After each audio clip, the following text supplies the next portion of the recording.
25 જાન્યુઆરી 2022નો દિવસ હતો। કિશન ભરવાડ નામનો એક યુવક ધંધુકામાં એક ધોળા દિવસે જાહેરમાં ખુલ્લેઆમ પોતાના જ ગામમાં પોતાના જ શહેરમાં હતો।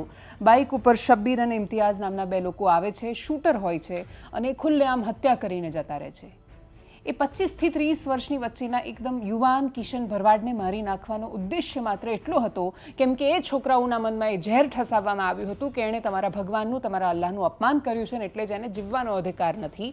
જ્યાં સુધી ભારતના મુસલમાનોની એ માનસિકતા કે જે બ્લાસ્ફેમીનું કાનૂન પાકિસ્તાનમાં કે પછી જે તે સમયે ક્રિશ્ચન અનુસરતા હતા, ઈશ નિંદા જેને કહેવામાં આવે છે, આજે પણ અનેક પછાત દેશો એ પ્રકારની વાતોમાં ભરોસો રાખે છે અને એક વાક્ય એ લોકો જાણે ગૌરવથી બોલે છે કે ગુસ્તાખે રસૂલ કી એક ही સજા સરતન સે જુદા। આ વાતમાં જ્યાં સુધી ભરોસો કરતા રહેશે ત્યાં સુધી આ દેશમાં માત્ર એક સમુદાય પાસેથી ધાર્મિક સહિષ્ણુતાની અપેક્ષા એ નકામી રહેવાની છે। ધંધુકામાં થયેલી ફરી એક વાર આ પ્રકારની ઘટના એ સવાલો ઊભા કરી રહી છે। થયું શું ધંધુકામાં? એક છોકરો, એકદમ યુવાન છોકરો, નસીમ સોસાયટીમાંથી એક યુવાન આવે છે, મુસ્લિમ યુવાન, એક હિન્દુ યુવાન, અને એ પણ ભરવાડ સમાજના છોકરાની હત્યા કરીને જતો રહે છે।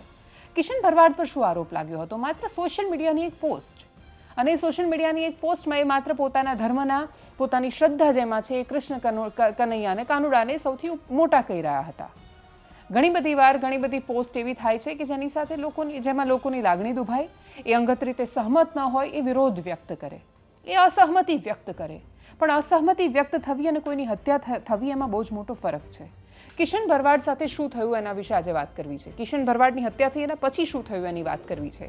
આ કેસ ગુજરાત એટીએસને સોંપી દેવામાં આવ્યો અને આખી ટાઈમલાઈન સમજવા જેવી છે। 25 જાન્યુઆરી 2022 જાહેરમાં ધોળા દિવસે ભરબપોરે આ ઘટના બની। 26 થી 28 જાન્યુઆરી 2022 સુધીમાં ગુજરાત પોલીસે તરત જ બંને મુખ્ય શૂટર શબ્બીર અને ઇમ્તિયાઝને પકડી લીધા હતા। એ શબ્બીર અને ઇમ્તિયાઝ જ્યારે આવ્યા, એ હથિયાર લઈને આવે છે। દરેક વ્યક્તિઓ એની સાથે ઇન્વોલ્વ હોય કે ન હોય, પણ એ માણસોને જ્યારે છુપાવવામાં અથવા એ આ ઘટના કરવાના છે, એના મનમાં આવું કશું ચાલી રહ્યું છે એ ખબર હોવા છતાં જે લોકો એમને છુપાવવાની મદદ કરે છે એ લોકો પણ એ ગુનામાં એટલા જ સીધી કે આડકતરી રીતે સહભાગી બને છે। કાનૂનની નજરમાં કદાચ એ લોકો અપરાધી નથી બનતા, કાનૂન એ દરેક વ્યક્તિઓ સુધી પહોંચી પણ નથી શકતું, પણ છતાંય એ અપરાધી તો હોય છે।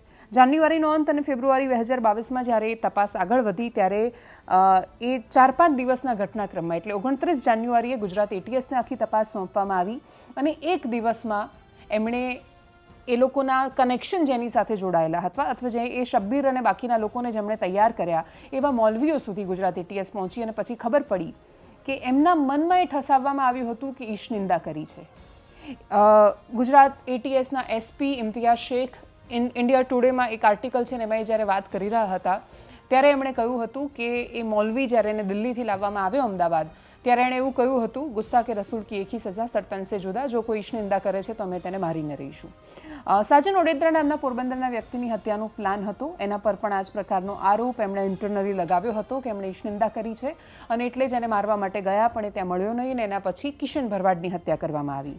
શૂટર નહીં પણ એની પાછળ આખું મોટું ષડયંત્ર હતું, ધાર્મિક નેતાઓ સામેલ હતા, એમને લઈને આવવામાં આવ્યા। કેસમાં ટેરર એંગલ પણ સામે આવ્યો। મૌલાના ક્વામર ગની ઉસ્માની આ એ મૌલવીનું નામ હતું જેની દિલ્હીથી ધરપકડ કરવામાં આવી, એણે ઉશ્કેર્યા હતા। મુંબઈના પણ એક મૌલાનાનું નામ સામે આવ્યું હતું ને એટલે જ જ્યાં ધર્મ શીખવા જાઓ છો ત્યાં નફરત અને હિંસા શીખીને આવો ત્યારે શું થાય એનું આ બહુ મોટું ઉદાહરણ હતું। આખો કેસ એનઆઈએ કોર્ટમાં ચાલી રહ્યો છે, ચાર્જશીટ દાખલ કરવામાં આવી છે, સાક્ષીઓની તપાસ ચાલી રહી છે। માત્ર 2 શાર્પ શૂટર નહીં પણ જે લોકોએ હથિયાર આપ્યા, જેણે એને ઉશ્કેર્યો, એ બધાને જ્યારે સંયુક્ત રીતે જોયા ત્યારે આ કોઈ માત્ર એક હત્યા નહોતી પણ એક ઓર્ગેનાઇઝડ ક્રાઇમ હતો, આખું પ્લાન કરીને પછી કરવામાં આવેલી હત્યા હતી। આખા કેસને એ રીતે રજૂ કરવામાં આવ્યો। એનઆઈએ દ્વારા એની તપાસ ચાલી રહી છે। હજી સુધી કોઈ ચોક્કસ ચુકાદો, એક નિષ્કર્ષ નથી પહોંચ્યો પણ એમના પર યુએપીએ લગાવી દેવામાં આવ્યું છે। એનઆઈએ કોર્ટમાં હજી ટ્રાયલ ચાલી રહ્યો છે। સાક્ષીઓ જેમ જેમ આગળ આવતા જશે ને જેમ જેમ નિવેદનો આવતા જશે એમ કેસ એમાં આગળ બધી માહિતી સામે આવી જવાની છે। ઉદાહરણરૂપ કાર્યવાહી કરવાની વાત, જ્યારે સંવૈધાનિક રીતે કાર્યવાહી કરવાની વાત આવે ત્યારે કિશન ભરવાડના કેસમાં ગુજરાત એટીએસ અને ગુજરાત પોલીસ બંને ત્વરિત એક્શન લઈને બધાને પકડીને એમનાથી થઈ શકે બધી જ સાબિતીઓ સાથે આખો મામલો કોર્ટમાં મૂકી દીધો છે। નેશનલ ઇન્વેસ્ટિગેશન એજન્સી એમાં કાર્યરત છે, આખી વાત કોર્ટમાં છે અને એટલે જ સમય આવે એમને સજા મળી જવાની છે। દરેકે દરેક લોકો અત્યારે કસ્ટડીમાં છે પણ એ સજા વિશે જ્યારે વધારે વાત નથી થતી। હત્યા વિશે જેટલી વાત થઈ એટલી વાત એમને મળેલી સજા વિશે ન થઈ અને એના કારણે અપરાધિક વાતાવરણ કેટલું સર્જાય છે એના વિશે વાત ન થઈ ત્યારે કદાચ ધંધુકામાં બીજી એક હત્યાની કેસ અથવા આખી આ વાત સામે આવે છે. એની પાછળનો એંગલ ધાર્મિક હતો કે કેમ એ સમય જતાં ખબર પડવાની છે.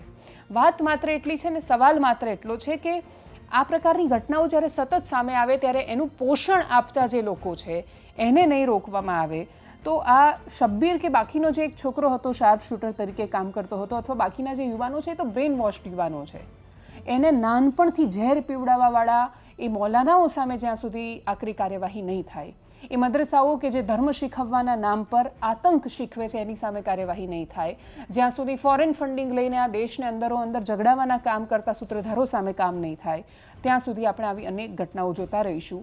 કનૈયાલાલ દરજી હોય કે કિશન ભરવાડ, બ્લાસ્ફેમીના નામ પર, ઈશ નિંદાના નામ પર ભારત જેવા દેશમાં કોઈ વ્યક્તિની હત્યા કરી દેવામાં આવે, એનાથી વધારે દુર્ભાગ્ય શું હોઈ શકે? નમસ્કાર.